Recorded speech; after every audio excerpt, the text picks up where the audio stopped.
Buenos días, nosotros somos el equipo número 10, nos tocó la unidad 12 y vamos a hablar sobre el tema de los sentidos especiales.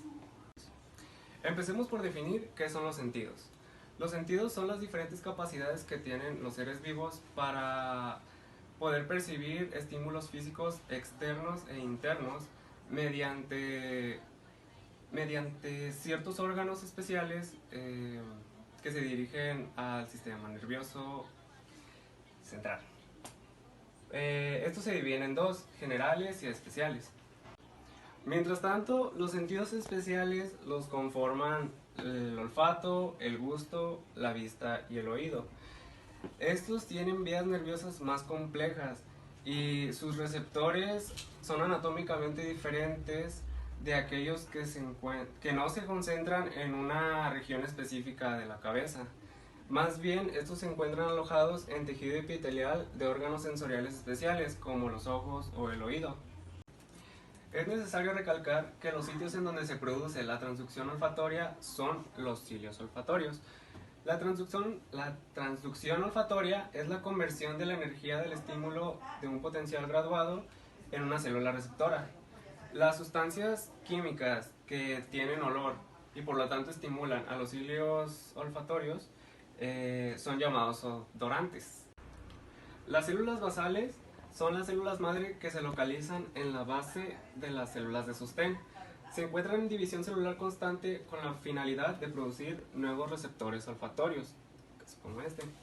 Dentro del tejido conectivo de sostén del epitelio olfatorio se encuentran las glándulas olfatorias o glándulas de Bowman.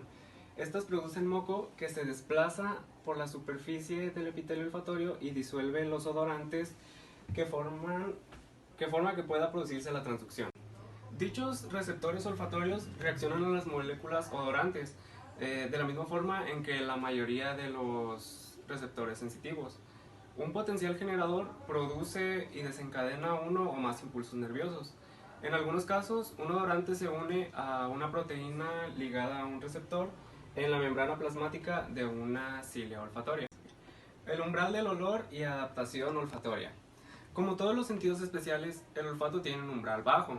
Esto quiere decir que se necesitan solo unas pocas moléculas de una sustancia en el aire para poder percibirla como un olor. La adaptación a los olores se produce rápidamente.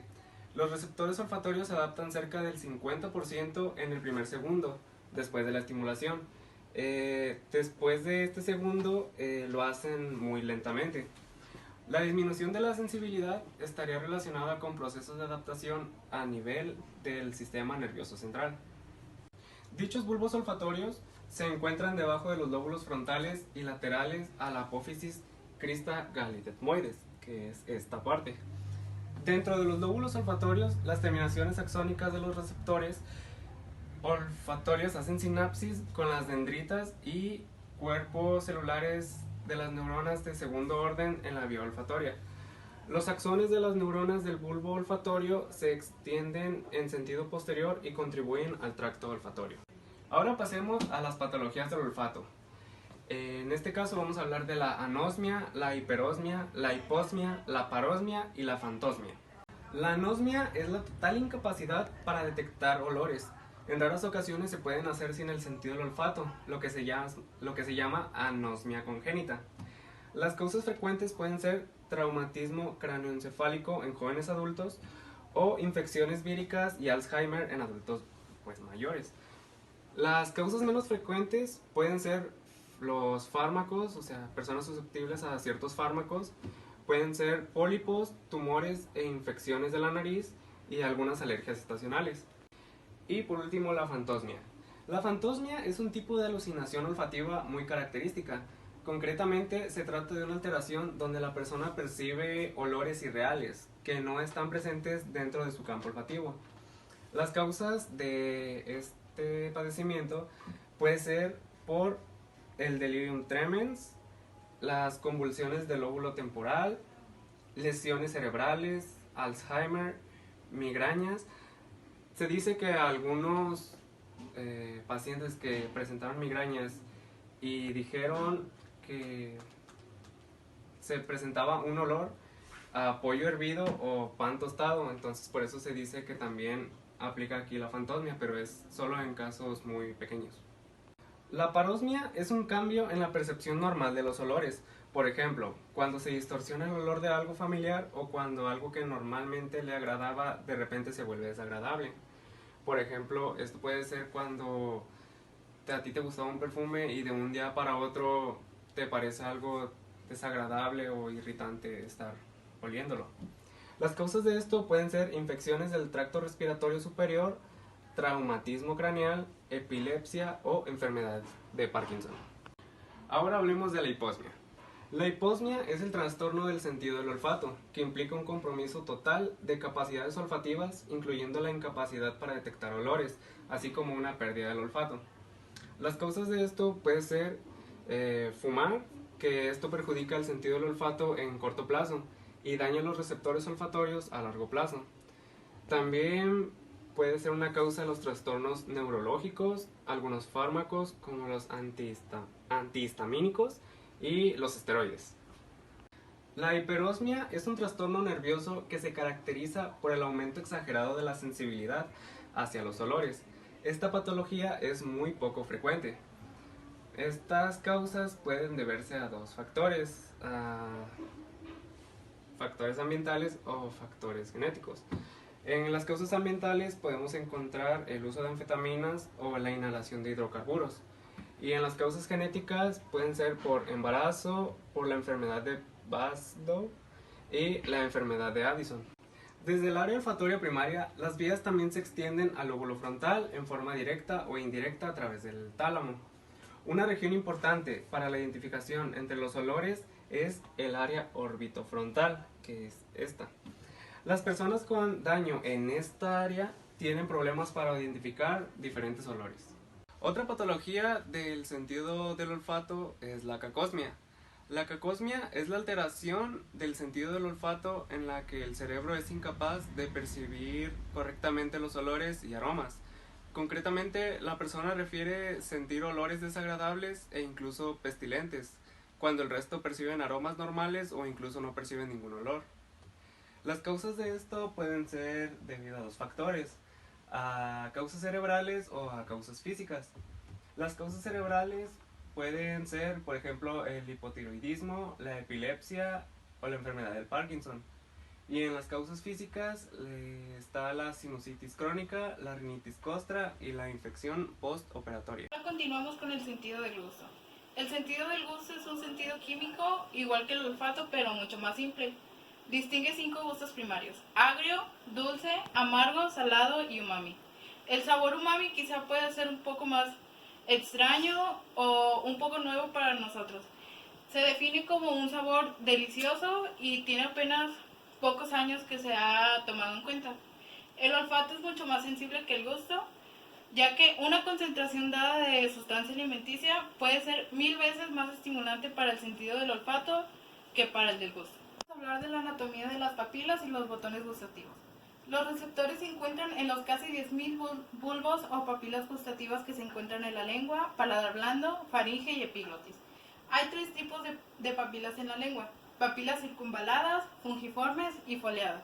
Voy a explicar cada uno de los tipos de papilas. Empezaremos por la circunvalado calciforme. Son alrededor de 12 de gran tamaño que se sitúan en la base de la lengua en forma de V abierta, como lo pueden ver aquí, y hacia adelante. Cada una de este tipo de papilas aloja entre 100 y 300 botones gustativos. Como lo pueden ver, aquí está señalado dónde comienza y cómo se distinguen.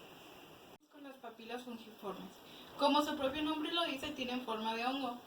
Se distribuyen en toda la superficie de la lengua y contienen 5 corpúsculos gustativos cada uno. Ahora continuamos con las papilas foliadas. Estas están localizadas en pequeños surcos en los bordes de la lengua, como podemos observar aquí, son estas. La mayoría de sus botones gustativos se generan en la infancia. Con las papilas filiformes. Como lo pueden notar aquí, se encuentran en toda la superficie de la lengua y su estructura es muy fina. De hecho, casi ni se alcanza a ver. Son estas grises. Su estructura, como ya les dije, es muy fina y contienen receptores táctiles, pero carecen de botones gustativos. Estos aumentan la fricción entre el alimento y la lengua, ayudando a que pueda haber un movimiento ahí.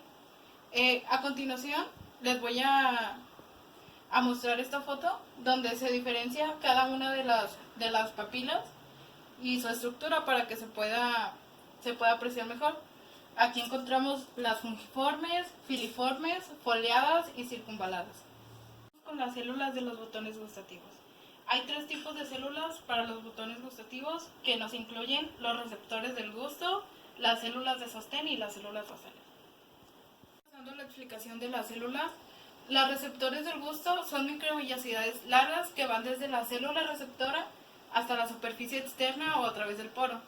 Las células de sostén, como aquí lo ven, brindan, como su mismo nombre lo dice, soporte a los receptores, y las células basales son células madres situadas en la periferia del botón gustativo, cerca de la capa del tejido conectivo. Fisiología del sentido del gusto. Las sustancias químicas que estimulan los receptores gustativos se conocen como sustancias gustativas. Una vez que se disuelven en la saliva, puede hacer contacto con la membrana plasmática de los cilios gustativos. Ahí se produce la transducción del gusto. Como resultado tenemos un potencial receptor que estimula la exocitosis de vesículas sinápticas desde la célula receptora del gusto. Las moléculas neurotransmisoras liberadas desencadenan impulsos nerviosos en las neuronas sensitivas de primer orden que hacen sinapsis con las células receptoras gustativas. Vamos a la inervación. Los botones gustativos están inervados por los axones de las neuronas gustativas de primer orden de 3 nervios craneales. Como ya lo mencioné, son 3 nervios craneales que nos incluye el nervio facial, el nervio glosofaringeo y el nervio vago. El nervio facial inerva los botones gustativos de los 2 tercios anteriores de la lengua, el nervio glosofaringeo el tercio posterior de la lengua y el nervio vago los botones gustativos en la garganta y en la epiglotis. Tenemos aquí una imagen de las partes que inerva cada nervio. Podemos observar que de aquí para arriba inerva el nervio vago, la parte media la inerva el nervio glosofaringeo y la última parte es el nervio facial. Continuando con la inervación, ahora vamos a la vía gustativa. Los botones gustativos propagan los impulsos a lo largo de los nervios craneales hasta el bulbo raquídeo.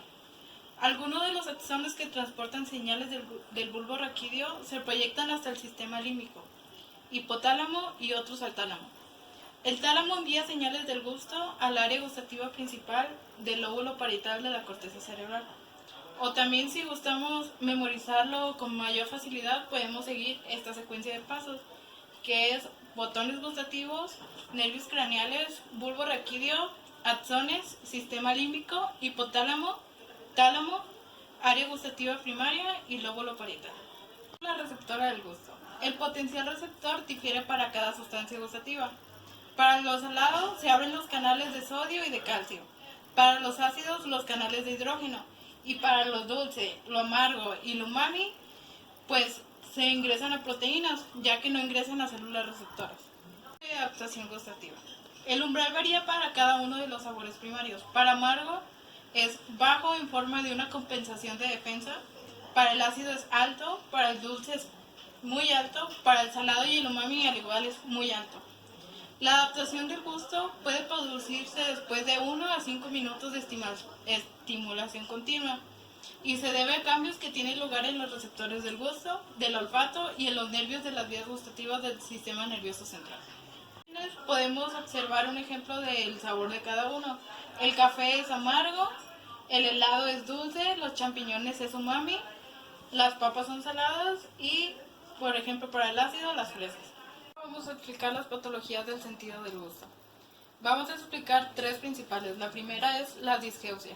Este es un trastorno que distorsiona el gusto de los alimentos y bebidas ingeridas. Este trastorno del sentido del gusto varía desde su distorsión, que puede llegar hasta su pérdida completa.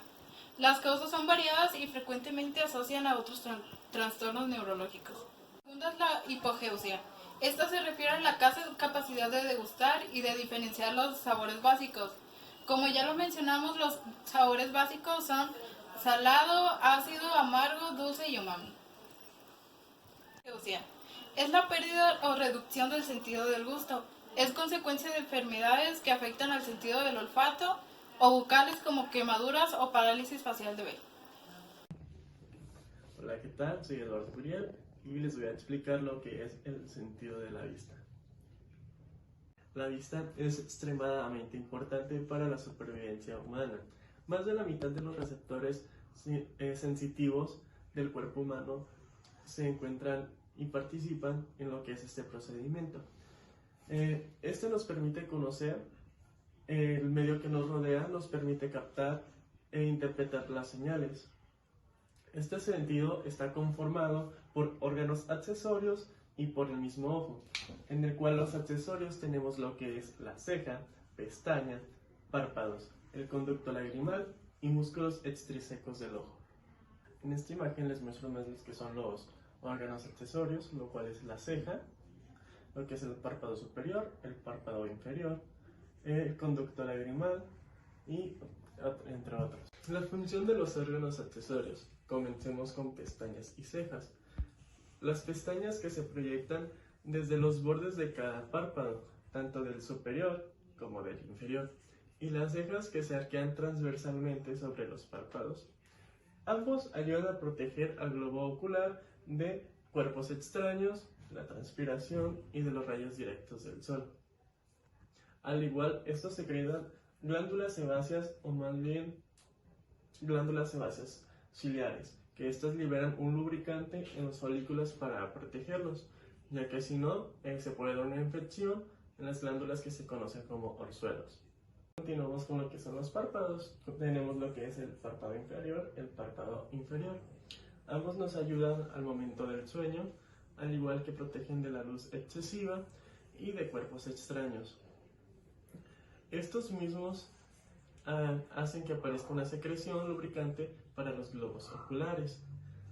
Al momento de que uno experimenta como pequeños temblores en el ojo, no tiene nada de malo, a veces por estrés o por cansancio.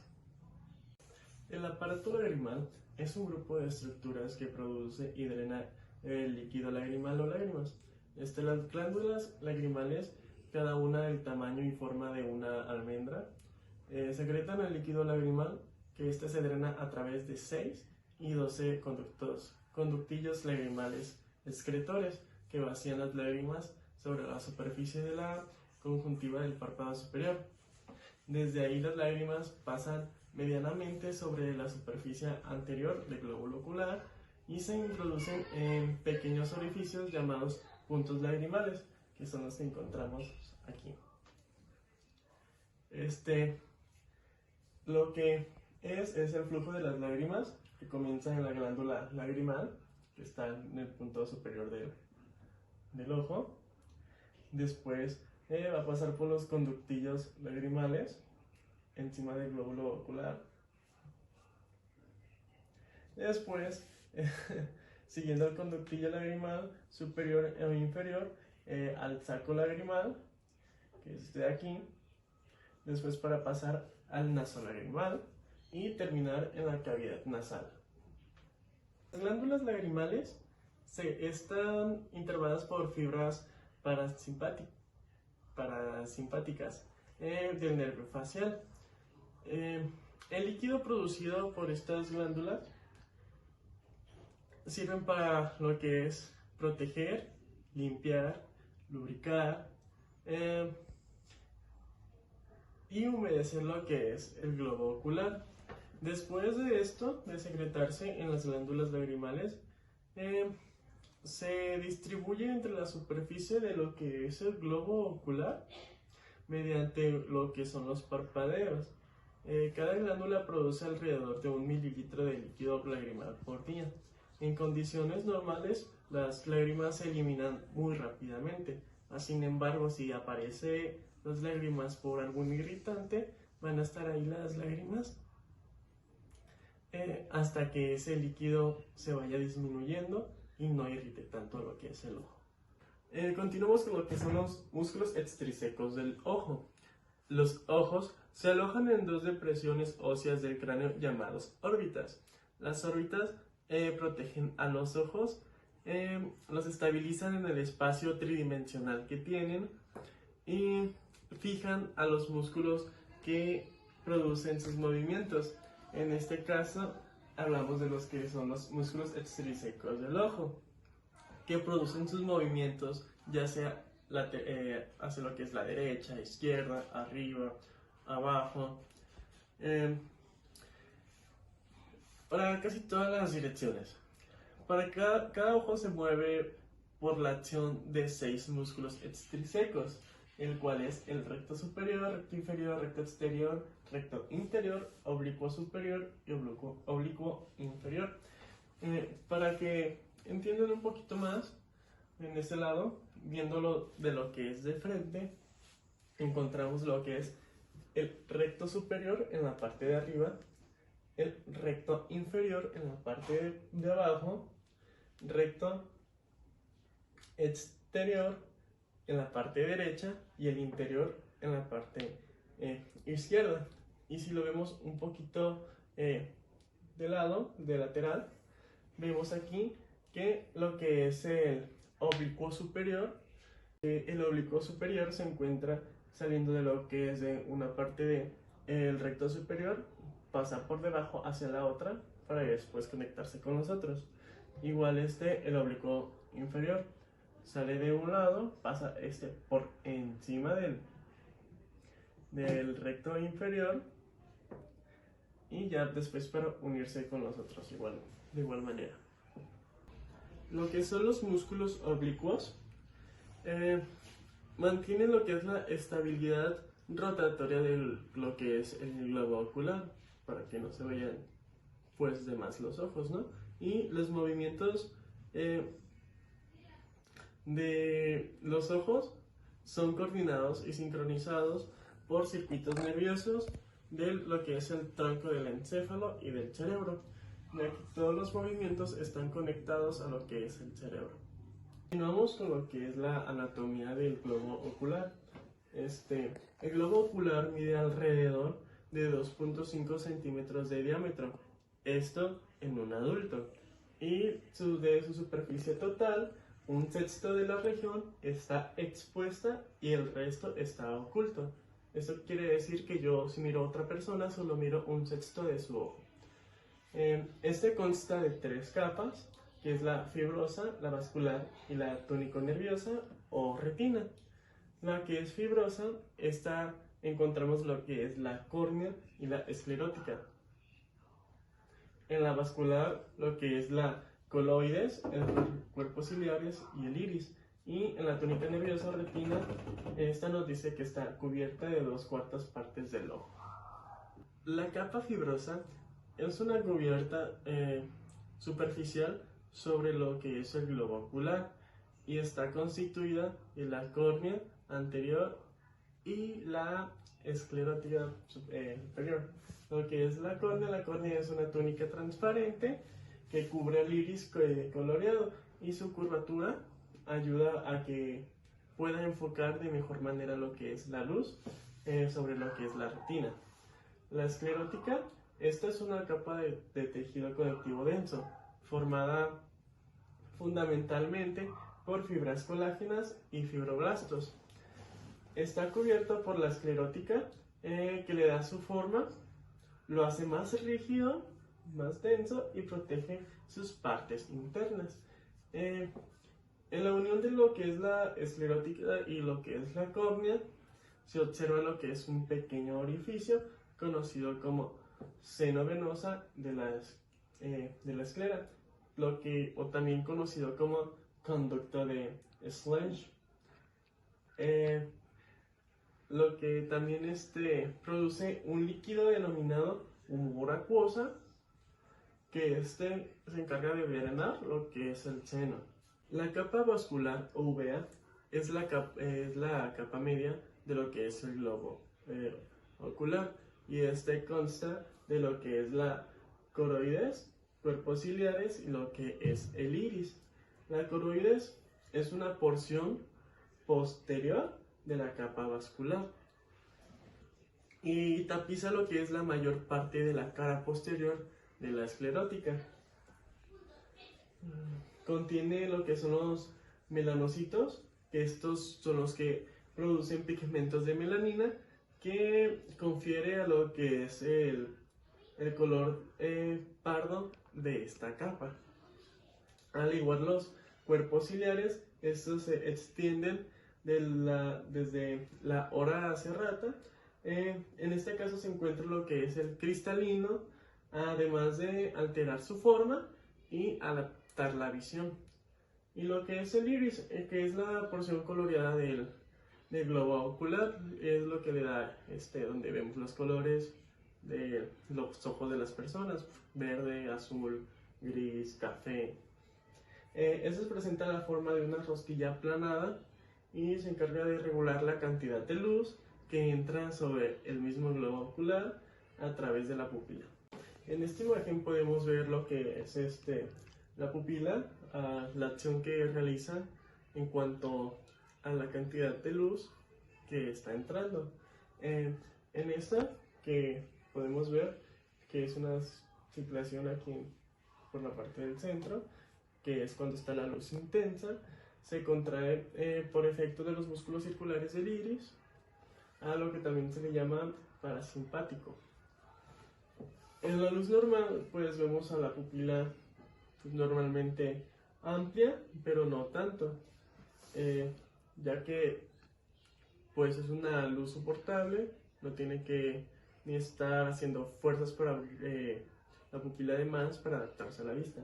Y cuando la luz es muy baja, muy tenue, la pupila se agranda demasiado, se dilata por efecto de los músculos radiales del iris, y se llama simpático. Recordemos: luz tenue, simpático; luz intensa, parasimpático. Continuamos con lo que es la túnica nerviosa o retina. La retina es la tercera y más interna de las capas del globo ocular. Tapiza lo que son 3/4 partes posteriores del globo ocular y representa lo que es el comienzo de la vía óptica. La superficie de la retina es el único lugar del cuerpo en el cual nos permite ver lo que son los vasos sanguíneos directamente y examinarlos para detectar cambios patológicos como los que se producen en la hipertensión, la diabetes mellitus y la enfermedad macular degenerativa. Adosar lo que es al nervio óptico, que se encuentra en la arteria central de la retina, una rama de la arteria oftalmológica, y lo que es la vena central de la retina, en la cual la vena central se encarga de drenar lo que es la sangre de la retina y estar intercambiando lo que es mediante la sangre el oxígeno que llega hacia la retina. Está compuesta por 2 capas, lo que es la capa pigmentaria, que esta ayuda a absorber lo que son los rayos de la luz que son desviados, y lo que es la capa nerviosa. Esta procesa los datos visuales antes de enviar los estímulos nerviosos a través del nervio óptico. La capa pigmentaria lo que hace es atraer los rayos de la luz que van desviados, o sea, que los va a atraer para que lleguen más rayos de luz hacia lo que es el ojo. Es una lámina de células epiteliales que contiene melanina y está localizada entre lo que es la coroides y la región nerviosa de la retina. La melanina de la capa pigmentaria, como la coroides, también ayuda a lo que es absorber los rayos de luz desviados. La capa nerviosa es una imaginación del cerebro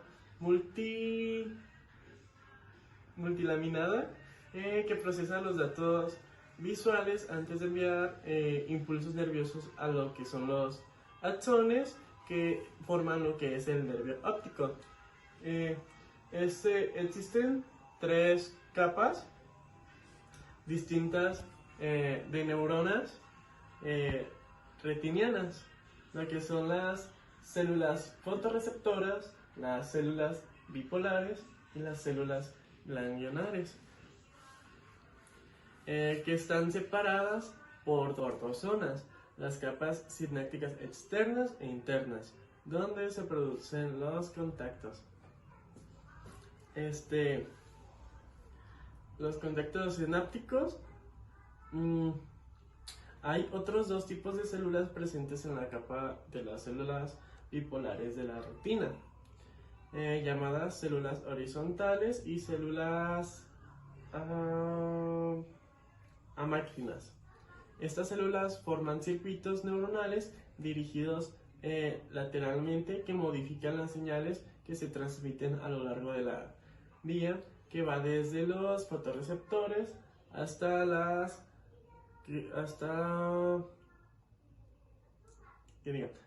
fotorreceptores, que son células especializadas que comienzan en procesos mediante el cual los rayos de la luz se convierten finalmente en impulsos nerviosos.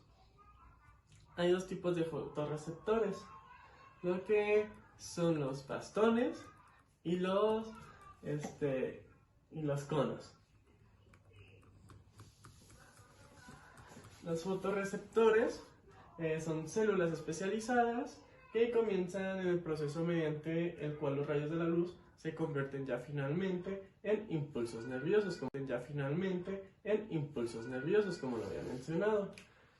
Cada retina tiene unos 6 millones de conos y 120 millones de bastones. Los bastones nos permiten ver con la luz tenue como lo que es la luz de la luna, y estos no brindan visión cromática, de manera que cuando la luz es débil solo se pueden ver diferentes tonos de grises, mientras que la luz más brillante estimula lo que son los bastones. Los conos, los que permiten distinguir los colores. En la retina hay tres tipos de conos, lo que son los conos azules, verdes y rojos. Y que estos son sensibles a la luz azul, verde y roja respectivamente. La fobia central es una pequeña depresión en el centro de la mácula lútea. Contiene solo conos, además las capas de las células bipolares y ganglionares que dispersan la luz en cierto grado no cubren los conos en estas zonas. Estas capas se desplazan hacia la periferia de la fobia central. En consecuencia, la fobia es un área con mayor agudeza y resolución visual. Lo que podemos ver aquí es la mácula, y justamente en el puro centro de lo que es la mácula encontramos lo que es la fobia. Todo lo de alrededor, esas pequeñas venitas, contienen lo que son los vasos sanguíneos.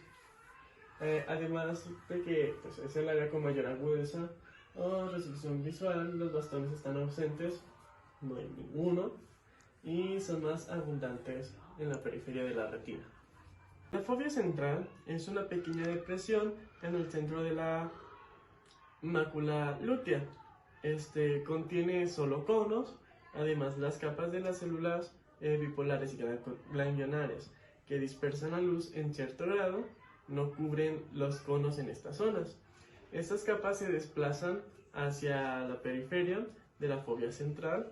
En consecuencia, la fobia es un área con mayor agudeza y resolución visual.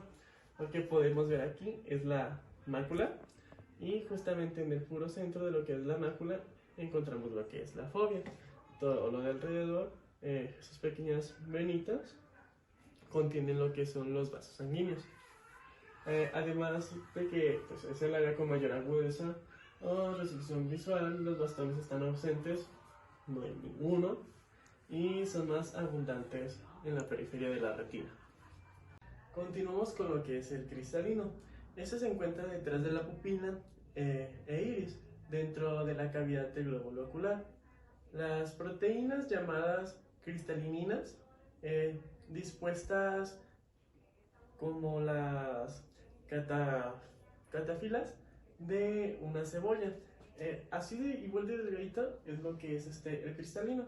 Lo encontramos en lo que es esta parte y pues es como su nombre lo dice, no tiene color, es transparente. Está rodeado de una cápsula de lo que es el tejido conectivo claro y se mantiene en su posición gracias a fibras sonulares circulares que se unen en los procesos ciliares. El cristalino ayuda a lo que es enfocar la imagen en la retina para facilitar la visión nítida. El cristalino se divide en lo que es el interior del globo ocular en dos cavidades, lo que es la cavidad anterior y la cámara vítrea. Lo que es la cámara anterior, que pues es el espacio anterior, o sea, antes, a lo que es el cristalino, está constituido por dos cámaras anteriores que se hallan entre la córnea y el iris. Y lo que es la cámara posterior se encuentra por detrás del iris y frente a las fibras sonulares y lo que es el cristalino. Tanto la cámara anterior como la posterior están llenas de humor acuoso, un líquido que nutre a lo que es el cristalino y lo que es la córnea. Continuamos con lo que es la formación de las imágenes. En algunos aspectos, el ojo es como una cámara fotográfica. Sus elementos ópticos enfocan la imagen de un objeto sobre una película fotosensible, en el cual esta vez es lo que es la retina, a la vez que asegura el paso de una cantidad acumulada de luz para permitir una exposición nítida de lo que son los objetos en la retina. Se examina en lo que son tres procesos, el cual el primero es la refracción o desviación de la luz por medio del cristalino y la córnea. El siguiente es la acomodación o lo que son los cambios en la forma del cristalino y por último la constricción o estrechamiento de la pupila, en el cual lo que es la refracción nos dice que en esta desviación se denomina lo que es refracción, lo que es la formación de una imagen en un globo ocular. A medida de que los rayos de luz ingresan al ojo, sufren una refracción en las cámaras inferiores y posteriores. El siguiente punto, que es la acomodación y punto de visión cerca, nos dice que una superficie que se encuentra curva hacia afuera, como la de un balón, se denomina convexa. Cuando la superficie de un lente es convexa, esta producirá una refracción en las cámaras inferiores y posteriores de la córnea. Ambas caras del cristalino refractan aún más los rayos de manera que adecuan enfocando exactamente sobre la retina. Como lo vemos aquí en el ejemplo, entra lo que es la luz, nosotros estamos viendo un objeto, la refracción hace que, aunque el objeto dentro del ojo está volteado prácticamente, lo que hace la refracción es que la misma vista va a hacer que veamos el objeto justamente como está enfrente de nosotros. La siguiente parte es lo que es la acomodación y el punto de visión cerca. En cuanto a acomodación es cuando el ojo está enfocando lo que es un objeto cercano. En este caso yo ahorita estoy enfocando lo que es el control. El cristalino se curvea más y produce una refracción mayor de los rayos de luz. Entonces este aumento en la curvatura del cristalino para que mi visión sea más cerca y yo poder enfocar el control, esto se llama acomodación. El punto de visión cerca es la distancia mínima a la que debe estar separado un objeto del ojo para que pueda ser enfocado. Claramente con una acomodación máxima. La distancia es de aproximadamente unos 10 centímetros en un adulto joven. Otro término es el de la convergencia. Antes de ver lo que es la fisiología de la visión, que se aplica a lo que es el movimiento mediante el cual los globos oculares permite que ambos se dirijan hacia el objeto que está siendo observado. Por ejemplo, al pasar el control cerca de mis ojos, sin mover la cabeza, puedo seguir el control o moviendo la cabeza. Eso se quiere lo que es la convergencia, la acción coordinada de los músculos extrínsecos del ojo. Es lo que es responsable de la convergencia. En lo que es la fisiología de la visión encontramos lo que son los fotorreceptores y los fotopigmentos. Los bastones y los conos recibieron sus nombres por el aspecto que tienen los segmentos externos de cada uno de estos fotorreceptores. Los pigmentos responden a la luz con los siguientes procesos cíclicos. El primero es el de la oscuridad, en el cual la retina forma una curva llamada cis retinal que encaja dentro de la porción de la optina del fotopigmento. Cuando el cis retinal absorbe un fotón de luz, se endereza y adopta la configuración llamada transretinal. Esta conversión de cis-trans se denomina isomerización y es el primer paso en la transducción visual. Después de que pase lo que es la isomerización, se forman y desaparecen varios intermediarios químicos inestables. Esos cambios químicos conducen a la producción de lo que es un potencial receptor.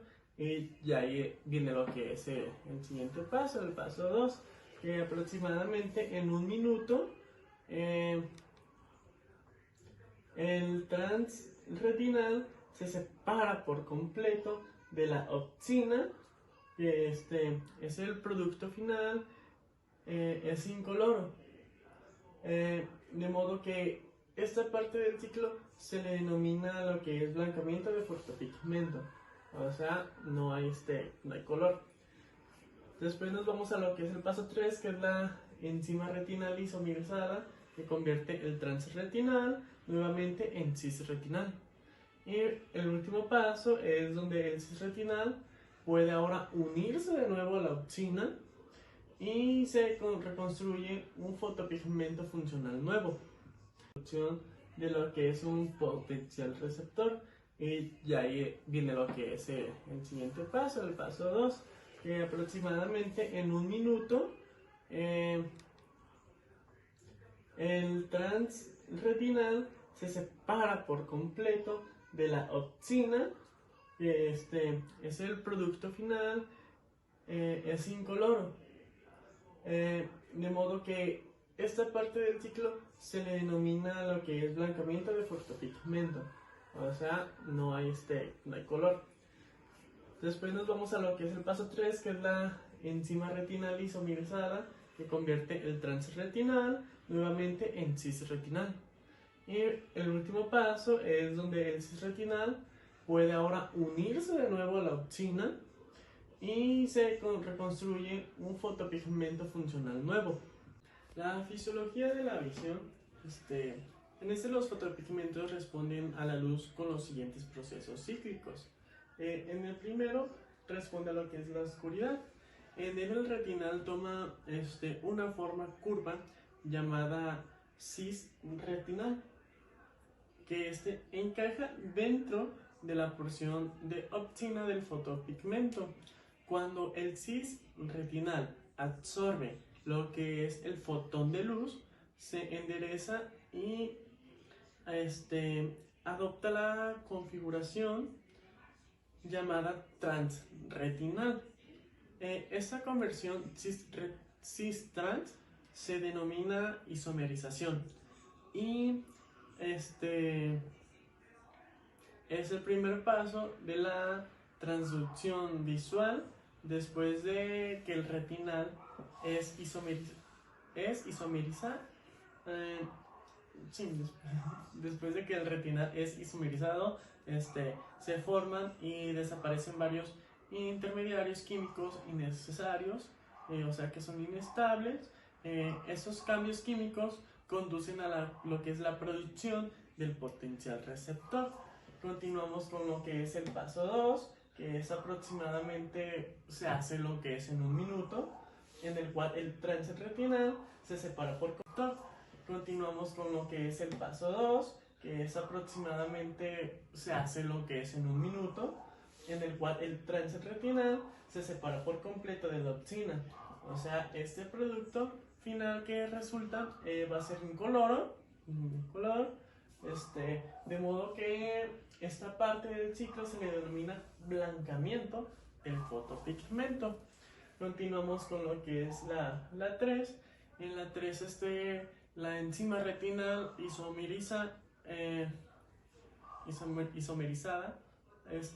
convierte lo que es el transretinal nuevamente en lo que es un cisretinal, para pasar a lo que es la fase 4, en la cual el cisretinal puede ahora unirse nuevamente a lo que es una opsina y se reconstituye un fotopigmento funcional, o sea, es nuevo prácticamente, o es renovado. Esta parte del ciclo, la nueva síntesis es una nueva síntesis del fotopigmento y se denomina regeneración. Lo que es la adaptación a la luz y la oscuridad, el aparato visual experimenta una adaptación a lo que es la oscuridad. Su sensibilidad aumenta lentamente durante varios minutos. Los cambios que se producen en la sensibilidad a la luz durante la adaptación a la claridad y a la oscuridad depende en parte de las diferencias en los índices de blanqueamiento y regeneración de los fotopigmentos, en lo que es los bastones y en los conos, pero no es completamente así. Vía visual y campos visuales. La información visual que se origina en la mitad derecha de cada campo visual converge al sector izquierdo del cerebro y a la información visual que se origina en la mitad izquierda de cada campo visual. Converge en lo que es el sector derecho del cerebro, como se indica a continuación. En el primero, los axones de todas las células ganglionares retinianas de un ojo salen del globo ocular a través de discos ópticos.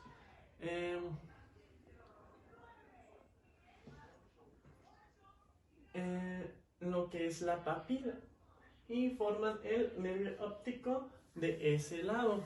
En el 2, en el quiasma óptico, los axones originarios de la mitad temporal de cada retina no se entrecruzan y continúan directamente hacia el cuerpo geniculado lateral del tálamo osmolateral.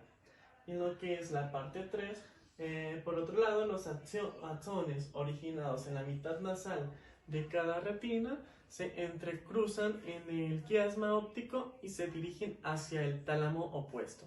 4. Cada tracto óptico está formado por axones cruzados y directos que se proyectan desde el quiasma hacia el tálamo.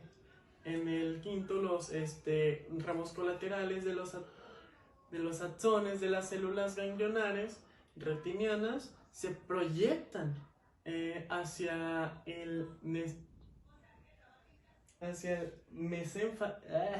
mesencéfalo, donde forman parte de los circuitos nerviosos que gobiernan la constricción de las pupilas en respuesta a la luz y la coordinación de los movimientos oculares con los de la cabeza. Los colaterales también se extienden hacia lo que es el núcleo del quiasmático del hipotálamo, que establece los patrones del sueño y otras actividades que se producen con un ritmo circadiano o diario, en respuesta a los periodos de luz y oscuridad. Y en lo que es el punto 6, los axones de las neuronas talámicas forman lo que son las radiaciones ópticas a medida que se proyectan desde el tálamo hacia lo que es el área visual primaria en la corteza cerebral homolateral. Continuamos con lo que es las patologías. La primera, una de ellas es la miopía, que es una anomalía o un defecto que produce una visión borrosa o poco clara de los objetos. Este se debe a una curvatura excesiva del cristalino que hace que las imágenes de los objetos se formen un poco antes de llegar a la retina. La hipermetropía se refiere a cuando hay una imposibilidad de ver con claridad los objetos próximos, o sea, los que están más cercas, y se debe a un defecto de convergencia del cristalino, que se hace que los rayos luminosos converjan más allá de la retina. El astigmatismo es una anomalía en lo que es la córnea. Hace que la córnea se vaya deformando, haciendo más ovalada, o a veces se ve hasta lo que es una línea. Hace que las imágenes se deformen. El daltonismo es la incapacidad de ver colores en la forma normal. Lo causa cuando hay un problema en los pigmentos en ciertas células nerviosas del ojo que perciben lo que es el color. Estas células las llamamos conos y se encuentran en la capa del tejido sensible a la luz que recibe la parte posterior del ojo llamado retina. El queratocono, se produce cuando la córnea se hace más fina, o sea, más delgadita de lo que pues ya es. Y gradualmente sobresale en una forma de cono, se hace más picudita. Una córnea en forma de cono provoca visión borrosa y pues puede producir sensibilidad a la luz y al resplandor, al igual a lo que es molestias cuando pasa el aire. Continuamos con lo que es el glaucoma. El glaucoma es una enfermedad en el ojo que roba la visión de manera gradual, o sea, por lo general no presenta síntomas y puede resultar con la pérdida de la visión de manera repentina. A veces es en pequeños momentos, en pequeños lapsos, pero ya después puede ser de manera permanente. La degeneración macular es un trastorno ocular en el cual lo enfrentan las personas mayores de 50 años de edad aproximadamente. Provoca una visión central borrosa y reducida debido a lo que es el adelgazamiento de la mácula. La mácula, como bien sabemos, es la parte de la retina responsable de que la visión sea más clara y la línea directa esté más correcta. La retinopatía diabética es una complicación proveniente de la diabetes que afecta a los ojos. Es causada por el daño de los vasos sanguíneos que van del tejido sensible a la luz que se encuentra en el fondo del ojo, o sea, de la retina.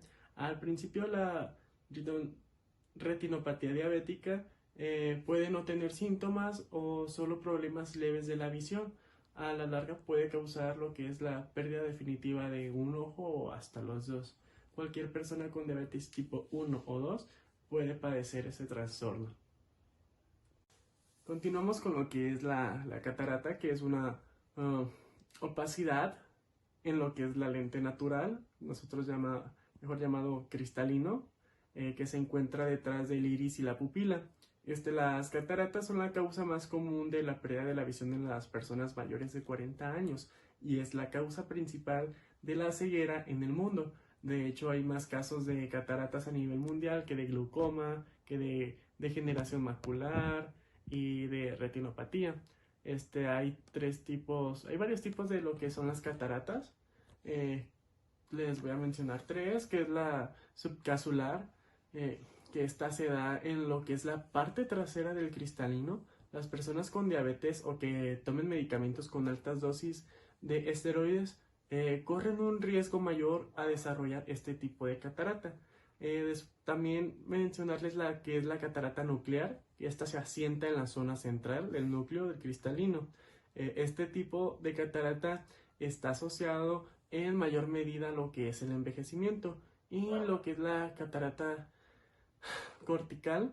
Esta se caracteriza por opacidades blancas en forma de cuña que comienzan en lo que es la periferia del cristalino y se extiende a lo que es el centro en forma radical.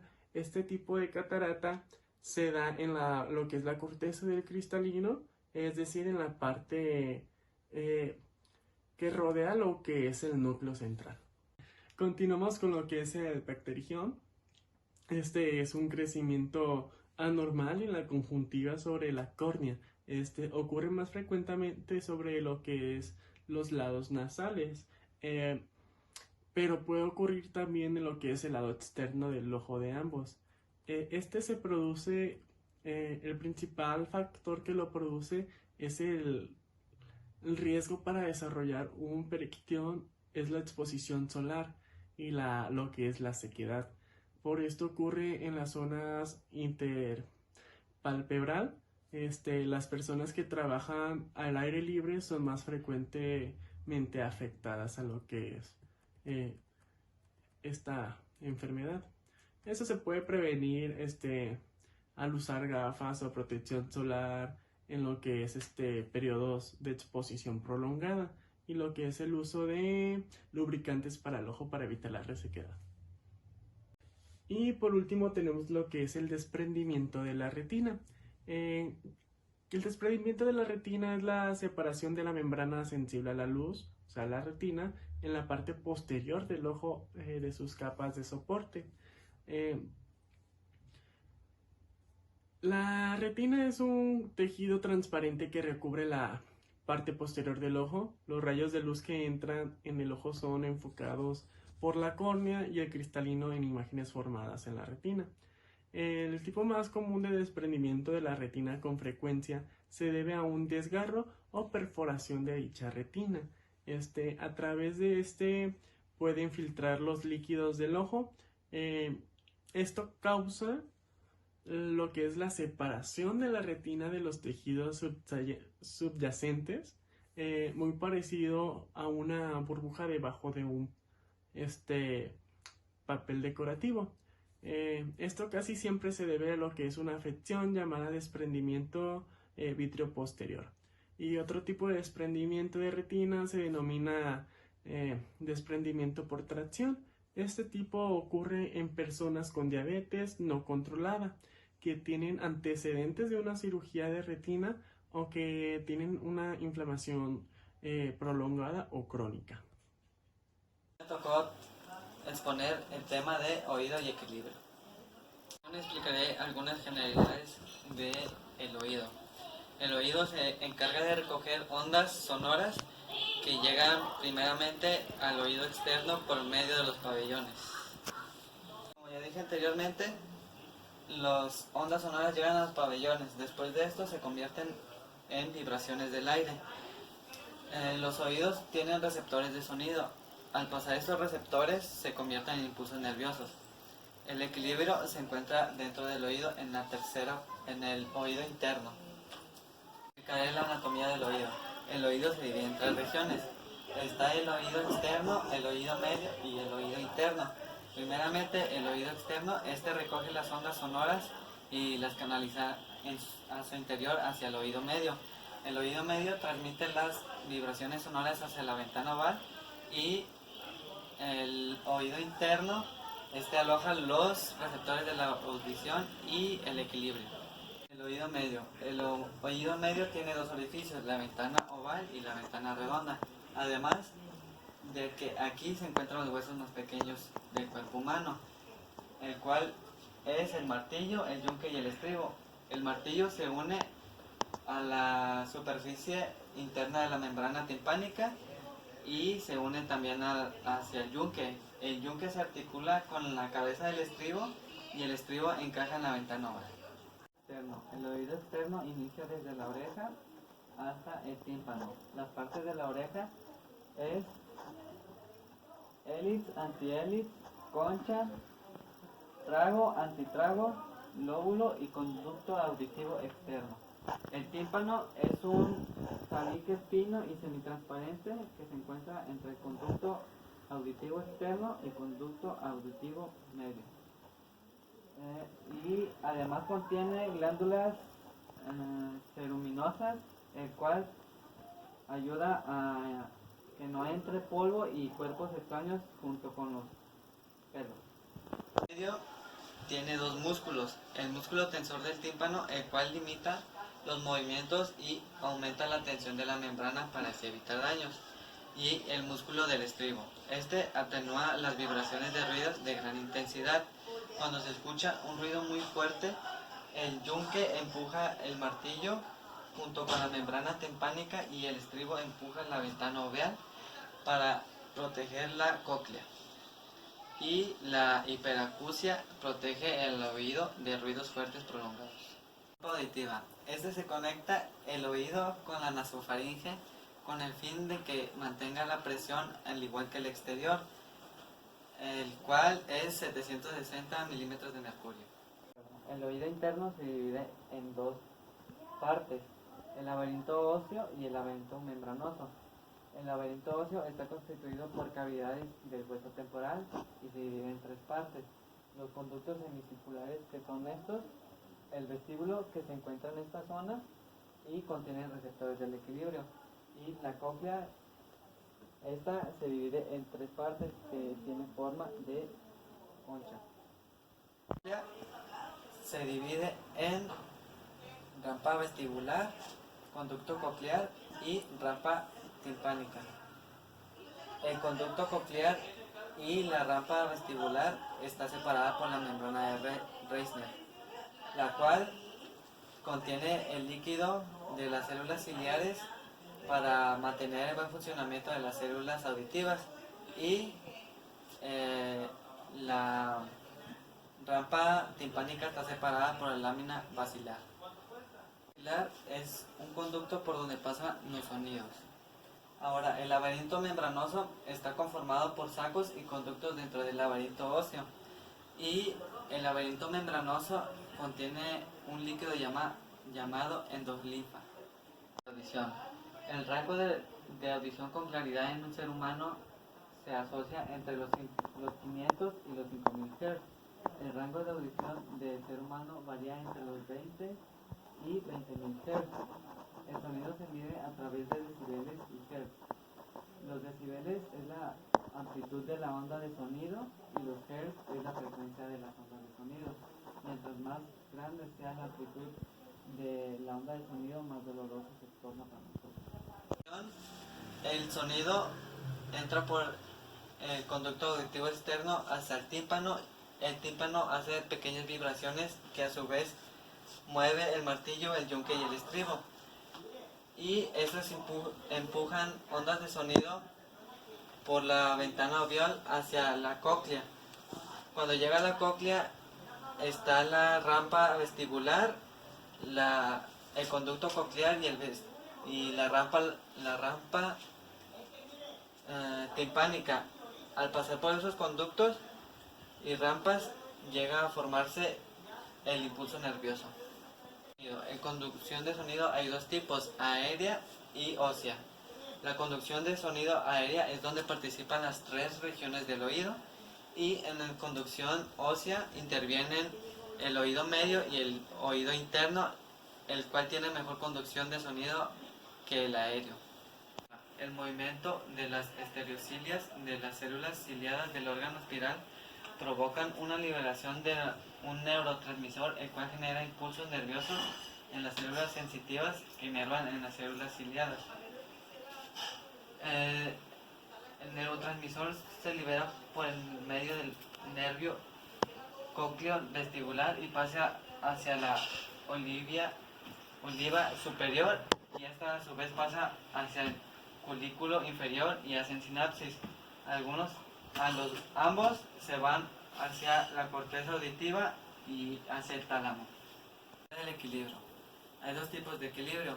Está el equilibrio estático y el equilibrio dinámico. El equilibrio estático se refiere al mantenimiento de la posición del cuerpo con relación a la gravedad en una sola posición. El equilibrio dinámico es el mantenimiento de la posición del cuerpo en respuesta a movimientos repentinos como girar, acelerar y frenar. Tres conductos semicirculares que participan en el equilibrio y contienen el líquido, los cuales son el conducto posterior, el conducto anterior y los conductos externos.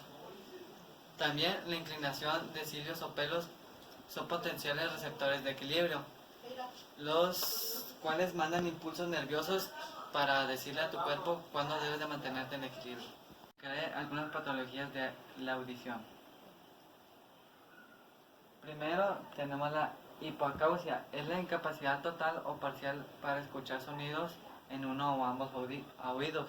Algunos síntomas son dificultad para seguir conversaciones cuando dos o más personas están hablando. Otro es la dificultad para oír en ambientes muy ruidosos. Las voces entre dientes también son muy difíciles de escuchar para ellos. La sensación de estar sin equilibrio o mareado. Sensación de presión en el oído y ruido o zumbido en los oídos. Es la pérdida de la audición. Puede ocurrir cuando alguna de las partes del sistema auditivo no funcionan de manera normal. Algunas causas son los antecedentes familiares, enfermedades como las infecciones de oído, exponerse mucho tiempo a ruidos fuertes y el envejecimiento. Es una deformidad congénita del oído externo en la que el oído no se desarrolla por completo durante el primer trimestre del embarazo, y hay 4 tipos de microtia. Microtia grado 1. El oído es más pequeño que el normal, pero está presente en las características clave de un oído normal, aunque pueda tener diferencias menores en la forma de la oreja. Grado 2. Esta afecta mayor parte, 2/3 de la oreja, y algunas veces afecta el conducto auditivo, pero comúnmente está muy estrecho.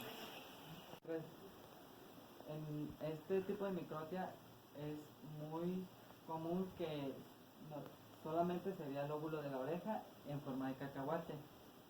En este tipo de microtia, el canal auditivo normalmente está ausente por completo. 4. Es la ausencia completa de oído externo sin remanente alguno. Esto se llama antonia y se ve muy poco. Oído. Esta está causada por inflamación e infección del oído medio, el cual se encuentra localizado justo detrás del tímpano. Algunas causas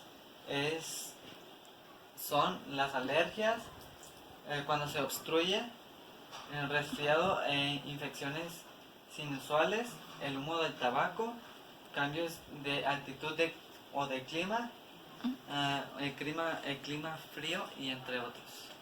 El vértigo periférico se debe a un problema en la parte del oído interno que controla el equilibrio. Las causas comúnmente es la caída brusca de la presión arterial, deshidratación y envejecimiento. Es un trastorno del oído interno que afecta el equilibrio y la audición.